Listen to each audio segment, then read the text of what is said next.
Is flash photography hard when you don't know all the things? Yeah, kinda. Is it easy to find clear and concise flash tutorials on the internet? No, not kinda. Clear and concise flash tutorial. Hi, today we're going to be using a big camera, a flash, and its bounce. More on that later. Flashes often have confusing buttons. I don't know why they design them this way, but they're not very intuitive. The most straightforward way to use a flash is actually to put in manual mode. Here the flash intensity is at 1:1, so full power. Now if you don't need it to be that bright, you can always change it to some fraction of that. Often the biggest question is how much power we're going to need. The best way to figure that out is just to do a couple test shots and adjust accordingly. Now sometimes we still might not be getting what we want, so let's talk a little bit more about how the camera and the flash work together with light.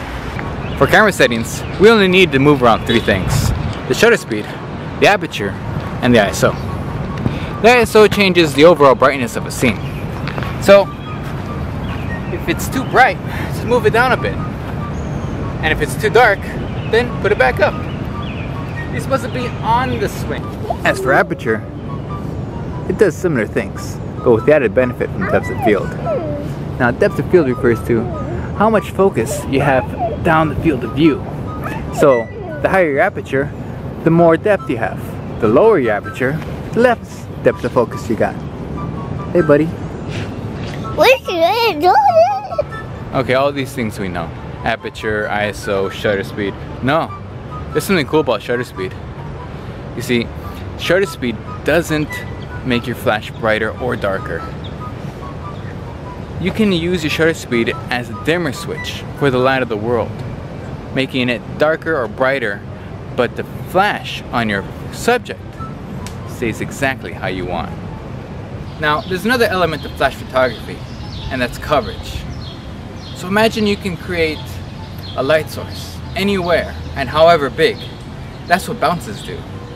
Using a flash straight on the camera can look pretty awful and make some bad shadows.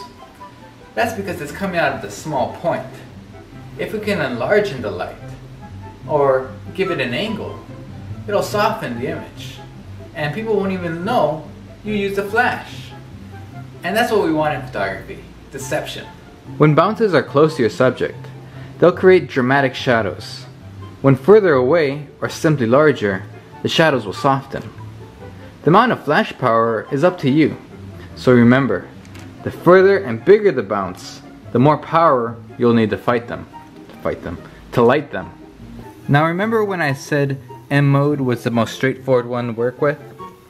Well, that's true if you or your subject aren't moving around a ton. If they are, switch to the ETTL mode, which is flash speak for auto. You can still adjust the power with the plus and minus. Just keep in mind where your bounce and flash are pointing, and it'll do its best to give you the right amount of power. Practicing this will be frustrating, but once you sort of get it, you can walk into a room and know, this is going to be a nightmare. End scene. The flash itself is just the beginning of your light. You get to shape its end. There's so much more to flash photography than all of this, but these are good things to know. I wish I knew these things when I first started. I wish that knowing these things was pretty much good enough. I was worried that I didn't know enough things to do other things. But now I know these things. And now you know these things. And that's how I'll end this.